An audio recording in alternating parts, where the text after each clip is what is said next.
આજે આપણે વાત કરીશું એક્ને વિશે. ઘણા લોકોને એક્ને થવાની ટેન્ડન્સી વધી ગઈ છે. એક્ને એડોલેસન્સમાં જ નહીં પણ હવે તો મોટા લોકોમાં પણ જોવા મળી રહ્યું છે. તો આજે આપણે જાણીશું કે એક્નેનું સાયકોલોજીકલ કોઝ શું હોઈ શકે. સૌથી પહેલા તો એક્ને જે એડોલેસન્સ હોય, ટીનેજર હોય, એમાં એકદમ પ્રોમિનન્ટ જોવા મળે છે. 3 ઇમોશન છે જે એકદમ મેજર રોલ પ્લે કરે છે એક્ને થવામાં.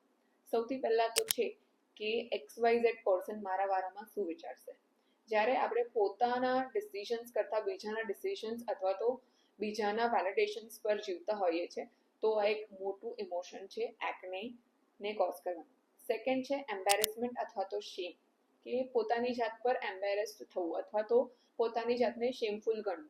આ પણ એક બહુ મોટું રીઝન છે જેથી કરીને એક્ને થઈ શકે. થર્ડ છે કે કમ્પેર કર્યા કરતા હોઈએ છીએ આપણે જનરલી બીજા લોકો જોડે.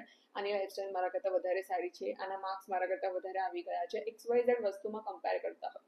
તો આ બધા જે ઇમોશન્સ છે એમાં કોન્સ્ટન્ટલી જે સેલ્ફ કોન્ફિડન્સ પર્સનનું હોય છે એ ડાઉન થતું હોય છે. અગર સેલ્ફ કોન્ફિડન્સ ડાઉન થશે તો એ શેમ જેવા ઇમોશન્સ ક્રિએટ કરશે, જેથી કરીને પોતાની જાતને એવું લાગશે કે હું વર્ધી નથી, મને કોઈ સપોર્ટ નથી કરતું, મારા બારામાં આ શું વિચારશે, આટલી બધી મહેનત કરી સ્ટીલ મને કંઈ ફળ નથી મળતું.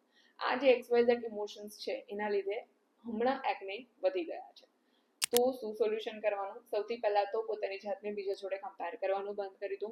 પોતાના ડિઝાયર્સ, પોતાના ડિસિઝન્સ જાતે લેવાનું ચાલુ કરો અને બીજાના ઉપર ડિપેન્ડ થવાનું બંધ કરો. સૌથી પહેલા તો એનાલાઇઝ કરો કે આમાંથી કોઈ પણ ઇમોશન્સ તમે ફીલ કરી રહ્યા છો અને એના જડ સુધી જાઓ અને આ વસ્તુનું સોલ્યુશન લાવો.